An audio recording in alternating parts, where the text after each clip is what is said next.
हाय, नमस्कार सगळ्यांना. स्वागत आहे तुमचं आपल्या आजच्या नवीन ब्लॉगमध्ये. तर ही बघा, माझी काय तब्येत अजून पण व्यवस्थित नाही झालेली आहे, बरी, पण अजून आवाज काय तसाच आहे. ताप वगैरे गेलेला आहे, खोकला आणि आवाज चेंज आहे तेवढा. आणि श्रीषाची तर काय तब्येत कायच बिलकुलच बरी नाही आहे. तिला मी आता अजून दवाखान्यात घेऊन चालली.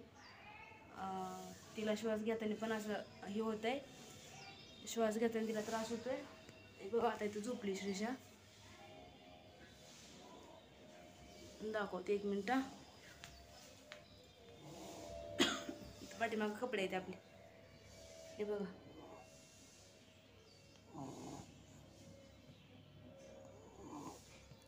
आवाज येतोय का? 11:15 वाजले आता. तर म्हणलं होतं उन्हाच्या आधी जावं, पण श्रीषा काय झोपली. आणि ती मी कपडे पण काढून ठेवले, ती आंघोळ घालून म्हणलं जावं, परत लेट होईल यायला. उन्हात तानाचं पण नको वाटतं जायला. पण आता काय ती झोपली या. आणि समृद्धीला तिचे पप्पा घेऊन गेले थेरपीला. त्यांना 11 वाजता ट्रेन आहे. अजून तर काही ट्रेन गेल्या दिसली नाही आहे. थोड्या वेळ म्हणजे अजून 15 मिनटं आहेत ना, 11:15 वाजले ते. शिशा एक झोप काढली तोपर्यंत मी जेवण घेते. जेवण पण नाही केलं, जेव पण वाटत नाही आहे, काय खायचं म्हणलं तरी नको वाटतंय. तर म्हणलं चला थोडंसं व्हिडिओ बनवावा. नव्हती बनवणार, पण काल परवा पण 2 दिवसाला व्हिडिओ टाकला नव्हता. काल टाकलंच मला वाटतंय, परवाचा का परवाचा होता तो व्हिडिओ काल टाकलेला. आणि तर कालचा व्हिडिओ तुम्ही बघितला नसेल तर नक्कीच बघा. हॉस्पिटलला गेलती होती, आता अजून फिरून आज हॉस्पिटलला चालली मी. शिशाला काय बरं वाटत नाही अजून, त्यात काहीच फरक झाला नाही, फक्त त्याचा ताप तेवढा राहिला, बाकी काय तिला फरक नाही आहे. त्याला मी जेवते वगैरे आणि शिशाला आंघोळी घालते आणि मग तुमच्यासोबत बोलते. डोळं लागतं, ते नको वाटते बोलायला, असं म्हणजे दमछटी झाल्यासारखं होते. तर चला नंतर बोलते, जेवते आणि मग तुमच्यासोबत बोलते. बघा, मग अशा आम्ही आलो दवाखान्यातनं जाऊन, श्रीषा आणि मी.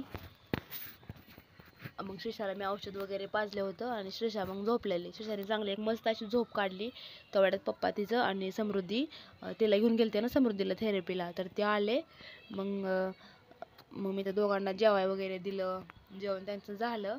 आता त्यांचा पप्पा झोपले ते, कारण त्यांना नाईटला जायचं आहे. आणि समृद्धी आणि बाळ बघा, श्रीषा बघा किती छान खेळती. काय आपलं 2-4 दिवस झालं व्हिडिओ चालला नाही, तर काय माझी तब्येत बरोबर नव्हती, आवाज पण निघत नव्हता आणि घसा दुखत होता, थंडी ताप. कसं आहे आता आपलं कराय कोण नाही आहे, कोण एकटा जीव सदस्य म्हणतात ते आपलं काय वाईट नाही. आपण नाही केलं तर आपल्या मुलांना कोण स्वयंपाक वगैरे करून देणार, त्यांना कामाला जावं लागतंय, कशाला आपल्यामुळे त्यांचं खाडं करायला मोकळ्यात.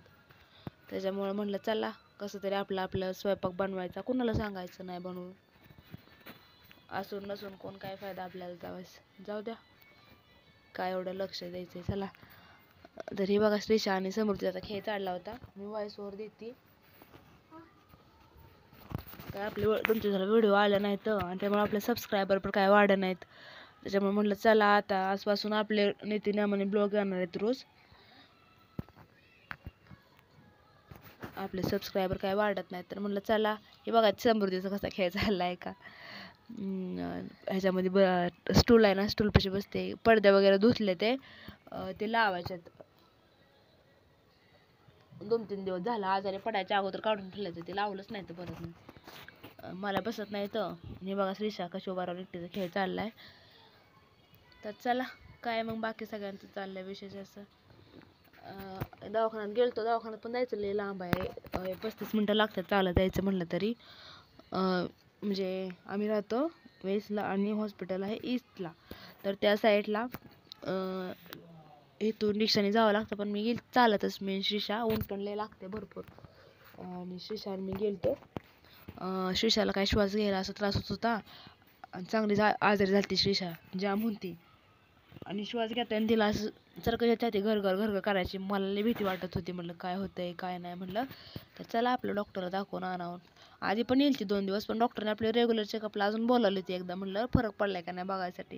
पण श्रीषा उलट जास्त जाम झाली, तिला श्वास घ्यायला पण येत नव्हता ना, असं म्हणजे जास्त छाती वाजत होती, घर करत होती. तर म्हणलं चला मग आपण बी दाखवून बी बोलावले आणि ती छाती म्हणजे घरघर वाजते तर ते पण दाखवून आणावून गेलते. तर मग डॉक्टरने वाफ वगैरे दिली तिला. तर मग कुठं बघा आता चांगली जरा वाज खेळती ही छान अशी जरा, नाही तर आज तरी वाजतीच ती घरघर एवढी, पण एवढी नाही वाजत. रात्री लई तिनं त्रास दिलता, म्हणजे असं तिला त्रास झालता स्वतःलाच लई. छातीपाशी घरघर वाजत होती आणि रडत पण होती, तिला झोप पण लागत नव्हती, काय नव्हती. आणि असं तिला त्रास होत होता ना, काय दुखत असेल त्यामुळे रडत होती. काय कळते बाला, लहान लेकराचं कळतंय का आपल्याला, त्याला सांगा येतंय का काय होतंय. समृद्धी पण गेलती थेरपीला. समृद्धीला बी मॅडम ओरडल्या की तिनं काय असं अभ्यास म्हणजे असं लक्ष दे नाही, आणि ते शिकवलं पण म्हणलं तुम्ही घरी पण तिला एवढं अभ्यास घेतला नाहीये. काय झालं, ती तब्येत बी ठीक नव्हती आणि माझी पण तब्येत ठीक नव्हती. ती पप्पाला तिच्या काम, त्यामुळे लक्ष नाही दिलं या आठवड्यात तिच्याकडे जास्त एवढं. त्याच्यामुळे जरा थोडंही झालं, दुर्लक्ष झालं तिच्याकडं तब्येतीमुळं. तर चला मग, कसं काय वाटतं आपलं ब्लॉग नक्कीच कमेंट करून सांगा. आणि आपल्या चॅनलला प्लीज सगळ्यांची सपोर्टची गरज आहे. सगळ्यांनी आपल्या चॅनलला सबस्क्राईब करा. आपले सबस्क्रायबर खूप म्हणजे खूपच कमी आहेत. आपले 1000 सबस्क्रायबर तर केव्हा व्हायचे. तर आपल्या चॅनल काढून 3 महिने झालेत, तर आपले वर होऊन गेले 3 महिन्याच्या. तर आताचे आपले 100-120 सबस्क्रायबर झाले थोडक्यात म्हणायचं. तर कधी आपण 1000चा पल्ला गाठायचो. तरी आजारी असल्यामुळे मी काय ब्लॉग टाकत नव्हती, पण आता मी आज नितीन म्हणजे रोज ब्लॉग टाकत जाईन. कसं वाटतं आपलं ब्लॉग नक्कीच कमेंट करून सांगा. आणि आपलं व्हिडिओ कसं वाटतं श्रीषाचं बघा. श्रीषाची निधीच किती छान अशी मस्ती चाललेले, दोघींचे खेळ. आता तिला बरं वाटतंय त्याच्यामुळे चाललंय तिचा खेळ. किती छान खेळते बघा. धरून एक ट्यूबा पण राहते, रांगते पण आता. आणि समृद्धी पण आहे तिला लक्ष द्यायला, म्हणजे खेळत दोघांचं लक्ष पण त्याच्या एकमेकीकडं. समृद्धी पण खूप काळजी घेते श्रीषाची आपल्या. बघा कशी बघते व्हिडिओमध्ये. त्याचा खेळ चाललेला असतो. मी आपलं बसली होती, म्हणलं चला थोडं शूट घ्यावं. तर सांगा आपला व्हिडिओ कसे वाटतात कमेंट करून सगळ्यांनी. प्लीज सगळ्यांनी आपल्या चॅनलला सपोर्ट करा. आणि आपल्या व्हिडिओला लाईक कमेंट शेअर बी करा. आणि आपल्या चॅनलला सगळ्यांनी सबस्क्राईब करा. प्लीज सगळ्यांनी सबस्क्राईब करा आपल्या चॅनलला. आणि व्हिडिओ शेवटपर्यंत बघितल्याबद्दल मनापासून धन्यवाद तुमच्या सगळ्यांचं. बाय.